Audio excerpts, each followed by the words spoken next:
Bonsoir à tous et bienvenue dans votre édition C'est bien ici.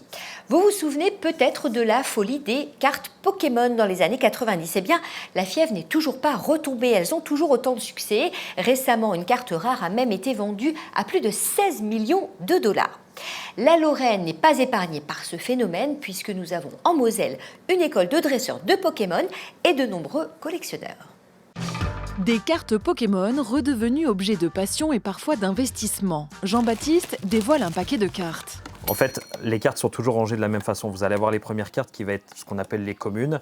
Ensuite, vous arrivez sur les peu communes. À partir de là, vous avez les reverse. Et sur certaines séries, on peut commencer à avoir des grosses cartes à partir de là. Là, on sait que pour avoir quelque chose, là, en fait, c'est une reverse et ça, c'est ce qu'on appelle une holographique. Et là, vous avez la carte énergie.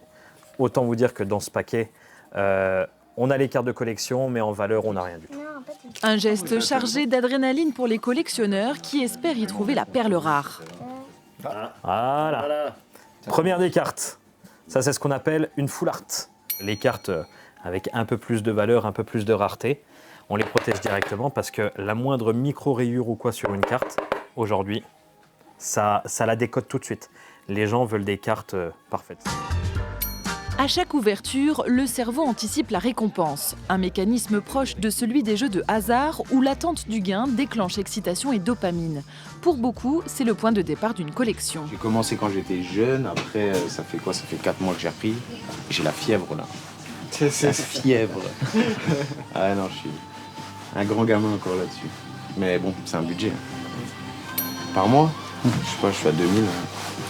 Car derrière la passion se cache aussi une logique de valeur. Certaines cartes prennent de la cote avec le temps, mêlant plaisir de collectionner et espoir de rentabilité. Pour s'y retrouver, un Lorrain a co-signé un guide destiné à accompagner les nouveaux collectionneurs dans leur premier choix. Aucun ouvrage papier n'a existé jusqu'alors. Donc on a vraiment décidé de créer le livre qu'on aurait aimé avoir quand on a commencé la collection. À l'intérieur, vous allez avoir 10 ans d'expertise compilée pour vraiment faire aucune erreur quand vous souhaitez commencer la collection. Vous allez avoir des conseils sur les raretés, le design des cartes jusqu'à aujourd'hui, depuis 1999. Piocher jusqu'à 8 cartes. Les cartes ne restent pas seulement dans les classeurs. À Corny-sur-Moselle, elles prennent vie autour des tables de jeu. Je vais t'attaquer avec Ruemoshi pour 20, mais vu qu'il est faible aux ténèbres, il prend 40. Super, merci beaucoup. Chaque semaine, l'Académie des dresseurs de Pokémon réunit des passionnés. Une ligue locale où l'on apprend les règles entre générations. On commence toujours par un Pokémon. Là, ça va être plutôt assez familial.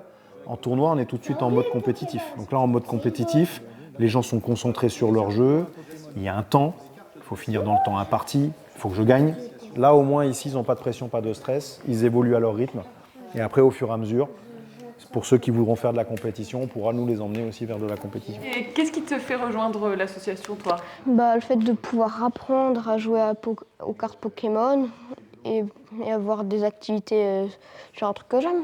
Avec près de 1000 nouvelles cartes publiées chaque année, la machine Pokémon tourne à plein régime. Un rythme qui permet à la franchise japonaise d'entretenir série après série l'appétit des dresseurs de toutes les générations.